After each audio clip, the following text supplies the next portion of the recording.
all right. We are back here. We have Michael R. Santana. I'm Anderson B. Cox. And we just finished up our first docuseries for Kayatick Styles.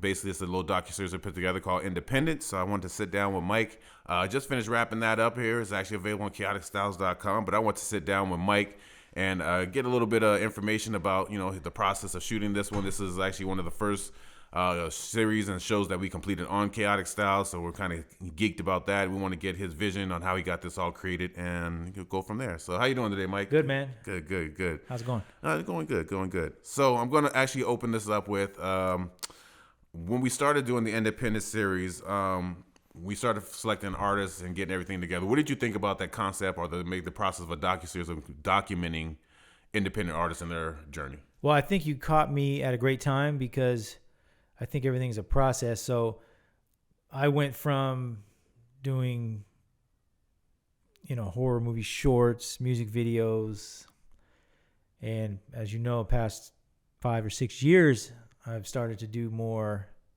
documentary style, true crime stuff, right. Interviews. So this was great. This was right in my wheelhouse at the time it was presented to me. So I was all in. So I'm going to let you know I did steal the idea from you. So you had the Ghost of LA series when you put that out there, and it was kind of doing the true crime type deal. Right. And I thought it was a great concept. So I stole the idea from you by thinking that, hey, nobody really knows what an artist goes through, especially an independent artist, of what they're doing to put their music out. And I thought how much detail and depth that you put in that series would be kind of interesting for the music side. So I kind of did take that from you. I thought it was actually pretty dope. I was like, man, this is pretty good. Well, you were there with me when we concepted the Ghost of LA and all that. Right. You remember? So yeah, I do. But I thought it was such a dope idea. Like, it's like, Thanks. man, nobody really, especially the detail you put in that stuff. So, what's interesting? Like, nobody will pay $1 for music now. But let me go back and see if we could talk to 10 artists, or at the time it was just artists, and find out what their thoughts about it as well. So I thought that was pretty interesting. Shout out Sammy Reese, who had the Ghost of LA song, by the way. Yeah, so. Very nice song too. I like that one. So collaborating with different artists and their stories, how did you directly, like going as a director, how do you direct that type of vision? So you have 10 different artists, 10 different stories, and you're shooting, maybe not the day of, but you're shooting them. How do you go into that particular preparation? Well, I think for working with you for these 5-6 years, whatever it's been, we've had a lot of this stuff already in the hard drives, already shot. So I was already familiar with a lot of it.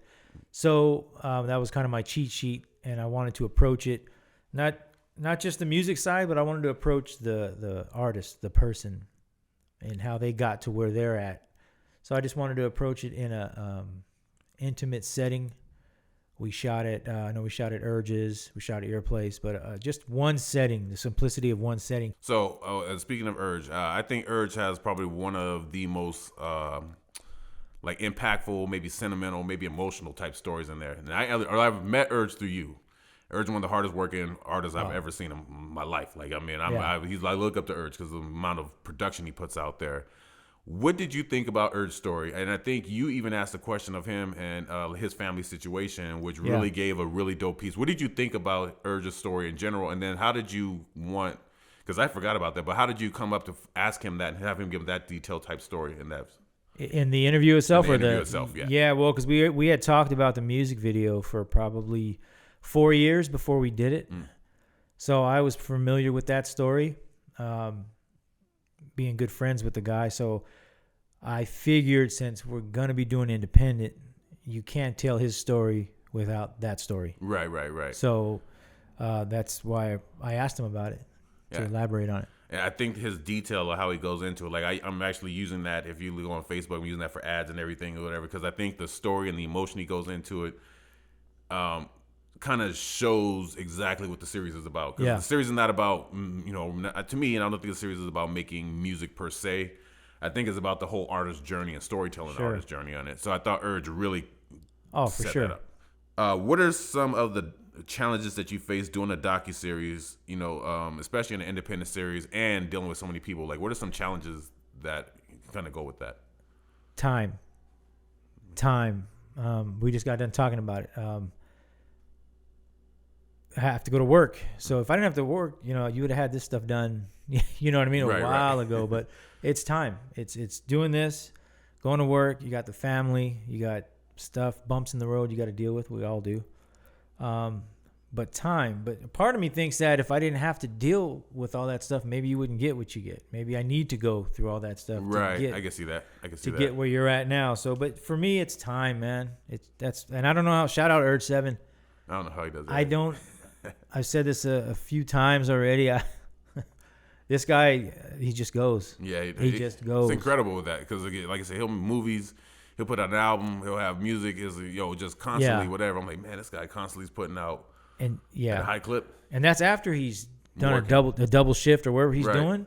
He'll come over here at 5 a.m. straight from work. I don't know how he does it. I wouldn't. Yeah, you know what I mean? I need the rest. So shout out Urge. Yeah.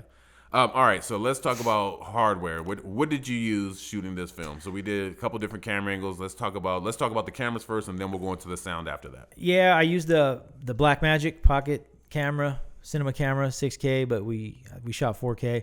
And then I just reverted back to my Panasonic G7s, man. Okay. Those little monsters, man. So we used both of those. Okay, nice.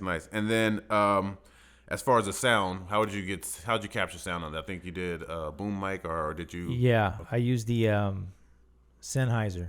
Okay. It's an older Sennheiser mic, but it's a beautiful mic, and I run it into the Zoom H6. And that's how we do it. And the sound came out pretty incredible. I like that. Now let's talk a little bit of post production. Now, of course, we can be talking in the camera, and we can have the stories there. But as far as the unique sound and visuals that you add into the actual post production, how do you come up with that sound template? As far as the artist is talking and there's something playing underlying, whatever that kind of brings you into that emotion. How do you do that? I inspired by things I watch. I watch a lot of documentaries. Now, I don't necessarily steal from the documentaries. I have to like the idea. Right. You know what I mean? So if I'll search for a song. If I see a moment in your interview, I'll search for something, for a long time. Right. Tracks. Okay, is this going to work? And then I just drop it in, and then I edit around it. And if it works, I keep it. Gotcha. Pretty much. So, yeah. So do you think that building that sound catalog is important for the storytelling, or do you do you think you maybe can get away with maybe not having that much or whatever, or just like the time that you're putting into that sound production? Do you think that that's an important key or a step? Yeah, I think it's important. I also think it's important to not have sound too, so I don't put it everywhere. Right. So, but yeah, I think it's important because it'll keep the viewer watching it, I think. If you have the cuts to go with the music, it'll keep you engaged. Gotcha. I see that. If it's doing its job, So I think music is very important. Okay, so we talked with Invincible as well, all right? Yeah. And I thought Invincible had a pretty nice story as well. At one point, I think he's talking about working with Too Short, which is a video that you shot for the Rain Dance. Sure. He's talking about putting up his, his own money type of deal and things like that. What do you think about working, or maybe let's just talk about Invincible's story. What do you think about his overall story as far as Independent was going? And when you were cutting that or you were filming it, what was your thoughts on that? Yeah, man, Invincible. I met him through you, right? Yeah, when we were doing Under the Underground. Under the Underground, yes. And just getting to know him and you and the three of us working together, I knew there was a story there. I figured, because I think the first one I did was So Loaded, which I wasn't going to do at first. Okay, oh yeah. Because I didn't think I could have it. I don't think I had anything for it, but ended up doing that. And then with Rain Dance, I felt that for Invincible, he, just like the interview said, he's proud of where he's at. He's put in a lot of work. It may not have done what he wanted it to do. Right. But it's there. Like I always tell him when we have these talks, that you have a song with Too Short, nobody can ever take that away. Right. Ever. Right. You know what I mean? So you should be proud of that. Yeah. You should be proud of So Loaded and everything else you've done before we've even met. John B. I know he did some stuff with Big Psych. Right. So yeah, it's definitely a journey that I'm proud of. I'm proud to see that he's continuing to work on his craft. I don't know if he's going to continue with music, but he's doing other things that I'm seeing out there that I'm definitely proud of. So I was glad I was able to shoot his story. Were there any specific episodes or moments during filming particularly impactful or challenging or hard to capture or great to capture? Yeah, the biggest problem that we're having is sound. Like like you can hear the refrigerator here. You can't get away from it. You know, airplanes, cars, people with their music loud driving by. So on a technical side, yeah, sound. So then you got to really mess with the audio, and it could be a little frustrating. So that would probably be, if that's the question you're asking, the biggest challenge for me. When doing collaboration with artists and filmmakers, how does the process like evolve? How do you evolve the process throughout the whole thing? So let's say, like, you know, we start day one, but as we get to day, you know, artist 10, how does that process grow and evolve over time? Well, if everything goes right, the first one or two, maybe even the third one is your template. Gotcha. You can revert back to it. And, you know, and I want to apologize, too. I wasn't able to finish editing everything for you. So I passed on, you know, a lot of that to you. But you that actually helped me. Yeah, no, it actually helped me kind of complete the process as well. Like I said, like people don't know that I was an artist in there as well and did help you shoot as well. You know, like I said, go in there and, you know, kind of organize all the artists and everything like that. But even, like I said, like you got a good chunk of them through, 6, 7 of them, you know, you got to know whatever. So I had to come in and do the last couple. But it was actually a dope to finish the whole process. It was dope to have, let's say, come up with the interview questions, organize the people, find the locations or whatever. And then, like I said, and then you're kind of sitting back, you know, waiting for but then having to jump back in, find the music myself, whatever. So I, you know, okay, let me go in here to listen. I mean, like I think my process for music was a little bit different. I think what I was doing was after I would cut the episode completely, no music. And then I spend the next 2 or 3 days looking and finding what I liked or whatever. And then I'll go back and try to plug and play after that or whatever. I think it was a little bit. But your template was kind of what I went off of. I watched the episodes you had done, went back, looked at what I had done, and tried, not say to mimic it, whatever, but tried to make it like match it, I guess, a little bit on it. So probably not the exact match, you know, you can just say it's all right. You know, whatever. But I think you kind of helped me grow a little bit as far as understanding how to get independent cut, how to make it work. No, whatever. I appreciate so that was actually a great learning experience for me. How did the role of location play into each artist's story? You know, how do we choose the film? Where did you choose the film? What was, I guess, the process on that? Pretty much convenience. You know, we used shout out Urge again for letting us use this spot. We shot yours, 13's, Lyrical, Invincible, Vince's, and his. Oh, in Dallas.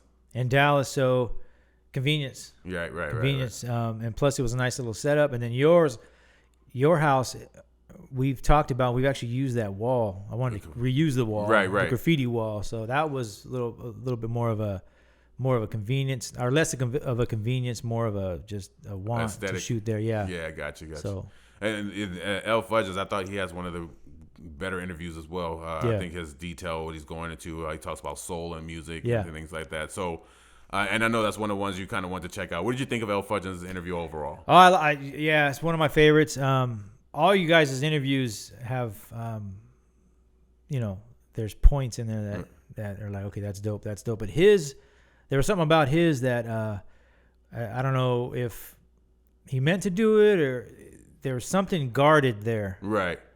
You know, and at least that's what I saw.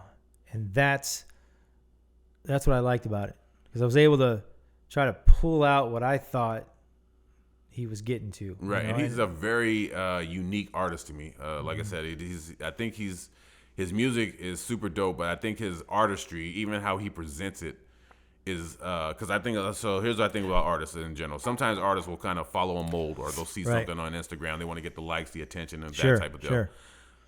L Fudge's art is very, I don't know, that's very artistic, I guess. That's the only way I can say it. Like, you know what I'm saying? It's not necessarily following a trend or whatever. It's kind of in his own vein. And I think he actually comes off like that in the interview a little bit as well. I think that's what happens to him.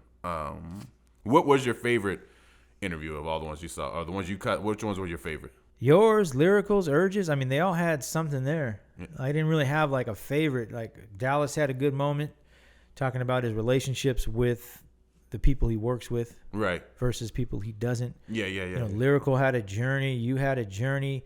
I don't know. I don't have a favorite. You got a favorite? Yeah, no, I don't. I really don't. I thought they were all pretty good. Yeah. Actually, I think Urges probably had one of my top. I like Lyricals too because she had a really cool story. She's talking about performing in front of her family, and that's kind of what got her going and things like that. I think the common thing that I noticed about all artists is when they're talking about is like, they ask like, would you ever quit? And all the artists are like, no, I would never quit. Like, I'll never, whatever. And except for me, I was probably the only one that was like, well, I'm not sure. I kind of like might be done, I guess. I'm not sure. I still want to record. I still have a lot of songs in my head, but I kind of like the business stuff a little bit more. I don't know.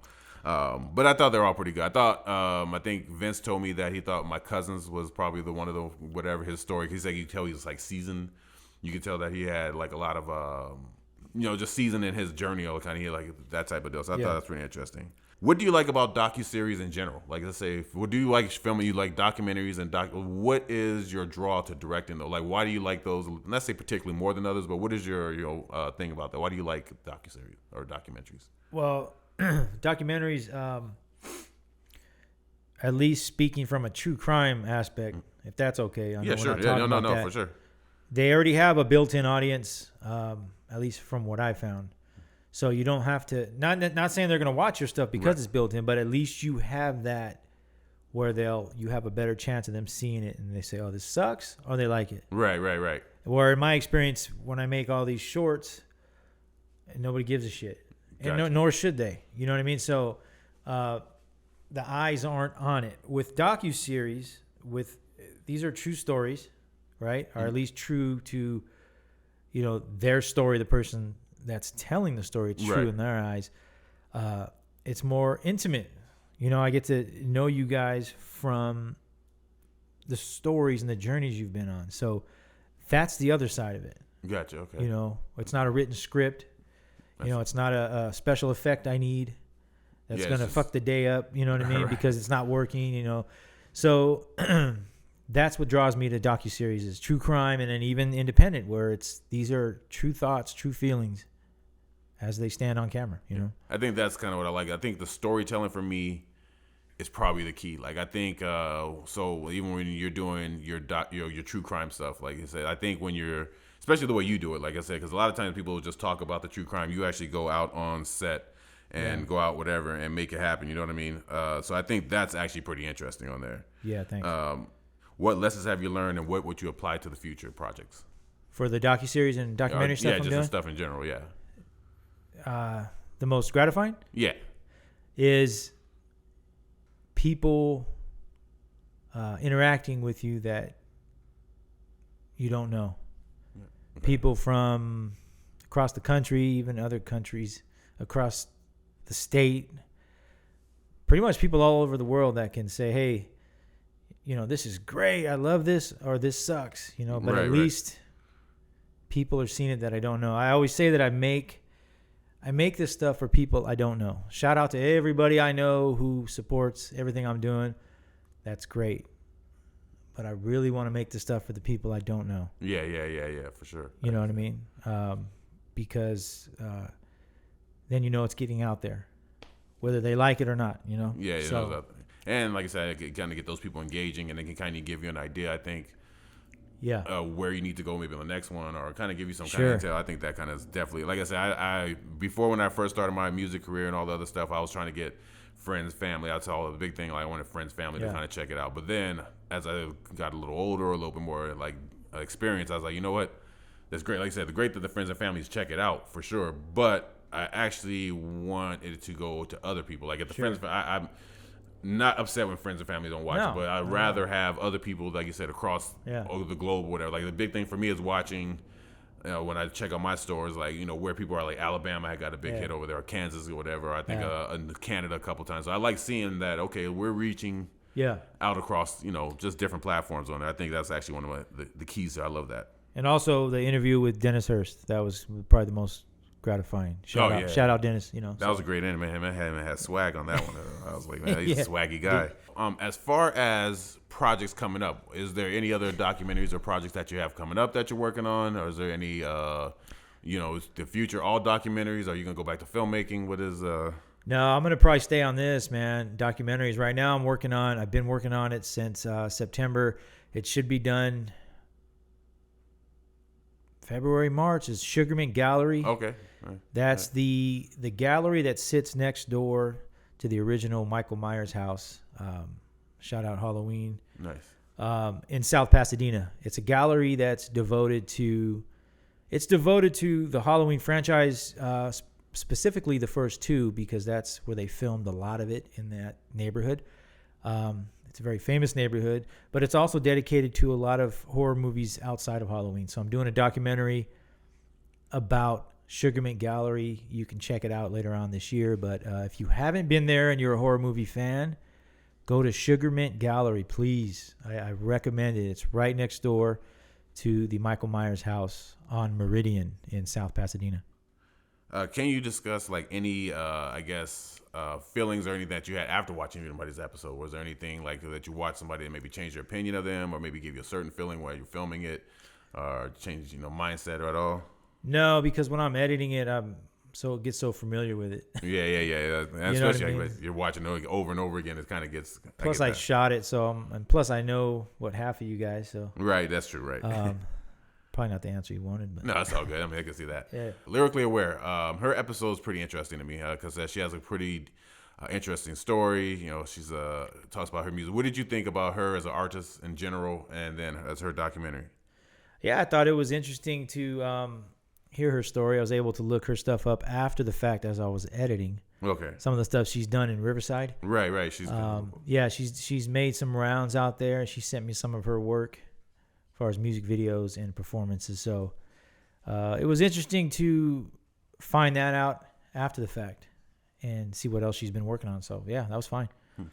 Okay, so after completing this project, what insights and message do you hope the viewers take away from the independent docuseries? That everyone has a story. I mean, even if there's artists that I don't like, I should say, well, maybe I should see their story. Right. Maybe that'll change some things, But everyone has a story. Everyone's battling their own demons, battling their own life struggles. So I think, these artists, especially the artists who are independent that you don't really hear about, they deserve to be at least looked at, and listened to their story, if anything, So that's what my takeaway from that. I think as an independent artist, I think that was probably one of my better things, just to tell the story in general. I think my episode was probably one of the longer ones, whatever. But I was actually just going through all the questions I asked for everybody since it was like, all right, whatever. But I thought it was interesting listening back because I don't know what I was saying at the time. I was just kind of going through the whole thing. But listening back at the process or whatever, was like, man, it's pretty interesting. Yeah, listen to my own story, even though I lived it and whatever. I've toured, I've done everything, but it was pretty interesting to go like, oh man, it's pretty interesting to be an artist and right. The ups and downs, whatever, the family, this, the traveling, that I just thought it was pretty interesting. And my cousin was one of the same thing. I listened because me and my cousin performed together, so I think listening to his storytelling, like, okay, yeah, well, I didn't really take it serious until people started rocking on stage with us. I didn't really take it serious until I was, freestyling and people were telling me I could do this or whatever. I think that's kind of, you forget that. I guess when you're in the moment a little bit for me, it's like, oh, because I'm in the moment, I'm doing what I got to do. But I think that was kind of interesting to go back. And then listening to everybody's story was pretty incredible. Like I said, Urge had a great story. I thought Urge is just, because like he's a worker. Then he goes into this real personal issue. And then even Vince talks about relationships and stuff like, okay, you losing relationships. And I just think, I don't think people really understand that as a, artists, like you say, everybody goes their own thing, but I don't think people really understand that, especially on the streaming area where everybody's, just let's go stream my music over here. Right. I think people, I guess, maybe understand a little bit more if they were understand what the artists go through a little bit. I guess. All right. Well, we want to appreciate everybody for taking the time on there, like doing a little deep dive on the behind the scenes of getting this created. If you want to check out the Independent, we'll go ahead and put a link in the description below, so you can go ahead and link that in and check it out.